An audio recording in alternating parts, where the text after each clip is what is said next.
আসসালামু আলাইকুম এভরিওয়ান। তো আজকে আমরা যাচ্ছি হচ্ছে গুলশানের ডিসিসি মার্কেটে অ্যান্ড এখানে সব ইন্টারন্যাশনাল ফুডগুলো পাওয়া যায়। আমরা ফার্স্টে বাদামের শপে এসে পড়েছি অ্যান্ড এখানে অনেক মজার মজার বাদাম ছিল। রোস্টেড যে বাদামগুলো সেগুলো বেশি মজা ছিল। আর এটা পিঙ্ক সল্ট। আর এখান থেকে আমরা অনেকগুলো সসেজ নিয়েছিলাম বিকজ আমাদের বাসের সামনে অনেক বড় একটা প্রোগ্রাম, তাই আমরা এখান থেকে সসেজ নিয়ে নিচ্ছি অনেকগুলো। এখান থেকে আমরা ক্যানের মাশরুম আর সুইটকর্ন নিয়েছিলাম, তার সাথে নিয়েছিলাম হচ্ছে ফিশ সস অনেকগুলো, এবং এটার সাথে নিয়েছিলাম হচ্ছে ম্যাগি স্টক, এবং তার সাথে নিয়েছিলাম স্লাইস চিজ। এবং এরপরেই আসে আমার ফেভারিট পার্ট, বুলদাক রামেন। আমার এই দুটো ফ্লেভার অনেক বেশি ফেভারিট, আর এটার কারণে আমি এই দুটো ফ্লেভার নিয়ে নিয়েছি। এবং এর সাথে আমাদের গ্রোসারি আইটেম শপিং করা শেষ।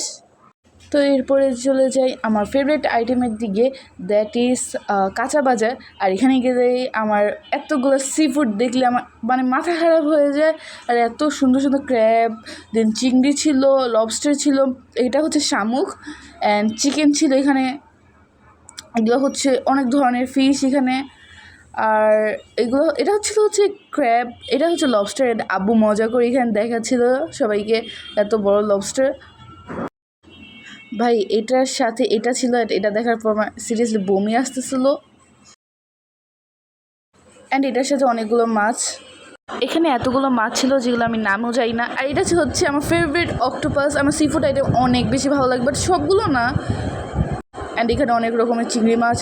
এই ফিশেরও আমি নাম জানি না বিকজ কয়েকটা লোকাল ফিশেরই আমি নাম জানি। এখানে মানে ফিশের আইটেমের মানে অভাব নেই, এখানে অনেক ফিশ। এখানে ছিল হচ্ছে সুন্দরবনের কাঁকড়াগুলো, অ্যান্ড এগুলো মানে জিতা ছিল, অনেক ভয় করছিল এগুলো দেখার পর, বাট অনেক কিউট ছিল এগুলো। অ্যান্ড এখান থেকে আমরা কয়েকটা ক্র্যাব নিয়ে নেই।